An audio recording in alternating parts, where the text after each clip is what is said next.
বিএনপির কেন্দ্রীয় নেতা সাবেক এমপি ও বীর মুক্তিযোদ্ধা হাসান উদ্দিন সরকার সাবেক মন্ত্রী আকম মোজাম্মেল হকের সমালোচনা করে বলেছেন, আকম মোজাম্মেল হকের শাসনামলে হাজার হাজার ভুয়া মুক্তিযোদ্ধা তৈরি করেছিলেন। অত্যন্ত পরিতাপের বিষয়, মহান স্বাধীনতার ঘোষক শহীদ জিয়াউর রহমানকে তিনি পাকিস্তানের অনুচর বলেছিলেন। তিনি বলেন, যদি জিয়াউর রহমানকে অনুচর বলা হয়, তাহলে শেখ মুজিবুর রহমানের শাসনামলে কেন তাকে ডেপুটি চিফ কমান্ডার করা হয়েছিল? ওই সময় কেনই বা তাকে বীরুত্তম খেতাব দেওয়া হয়েছিল? মঙ্গলবার দুপুরে টঙ্গীর বরদেওরা আহসান উল্লাহ সরকার ইসলামিক ফাউন্ডেশন কমপ্লেক্সে জেলা বীর মুক্তিযোদ্ধাদের সঙ্গে একমত বিনিময় সভায় প্রধান অতিথির বক্তব্যে হাসান উদ্দিন সরকার এসব কথা বলেন।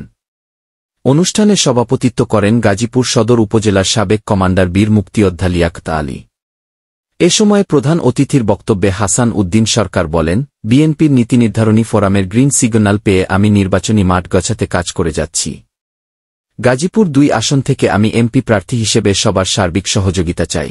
তিনি আরও বলেন, মুক্তিযোদ্ধার নামে অনেকে মানুষকে ধোঁকা দিয়েছে। আগামী দিনে মুক্তিযোদ্ধাদের দেশের কল্যাণে অতন্দ্র প্রহরীর ভূমিকা পালন করতে হবে। স্বাধীনতা অর্জন করার চেয়ে রক্ষা করা বড় কঠিন। পরে সম্প্রতি উত্তরায় বিমান দুর্ঘটনায় হতাহত শহীদ রাষ্ট্রপতি জিয়াউর রহমান, বেগম খালেদা জিয়া, তারেক রহমান ও আরাফাত রহমান কোকোর জন্য বিশেষ দেয়া মেনাজাত পরিচালনা করা হয়।